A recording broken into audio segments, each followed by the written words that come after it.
కూడా మట్టి గడిచిపోయారు.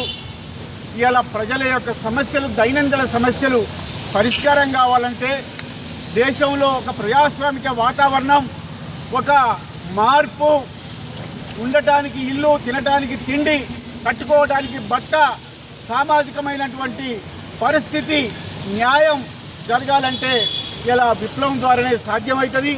ఇలా అనేక మంది కోటేశ్వర్లు, బడా పెట్టుబడిదారుల దేశంలో చేతుల్లో ఇవాళ దేశం ఇరుక్కపోయి ఉంది. వాళ్ళందరికీ కూడా ఇవాళ పాలక వర్గాలన్నీ కూడా దాసోహం అంటున్నాయి. దేశ సంపదను మొత్తం కూడా వాళ్ళకు దోసిపెట్టేటువంటి పరిస్థితి కొనసాగుతుంది. దానికి వ్యతిరేకంగా గత అనేక సంవత్సరాలుగా ఇలా విప్లవకారులు పోరాడుతున్నారు. ప్రజల యొక్క దైనందిన సమస్యలు కూడా పరిష్కరింపబడ్డాయి. అనేక మందిని భూములు పంచబడ్డాయి.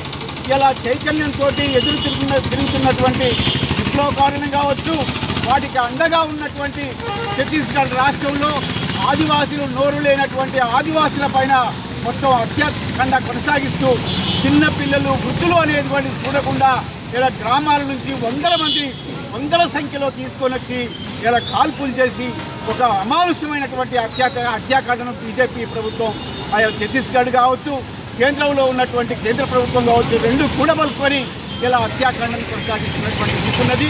దానికి వ్యతిరేకంగా దేశ ప్రజానికం మొత్తం కూడా పోరాడాల్సినటువంటి అవసరం ఉన్నది. దేశ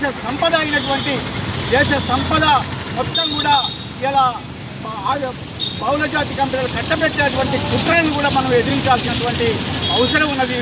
అందుకోసం మనం దీన్ని వ్యతిరేకించాలి, ఖండించాలి. దానికి వ్యతిరేకంగా ముందుకు రావాల్సినటువంటి పరిస్థితి ఉన్నదని చెప్పి సిపిఐఎం న్యూ డెమోక్రసీ తెలియజేస్తున్నది.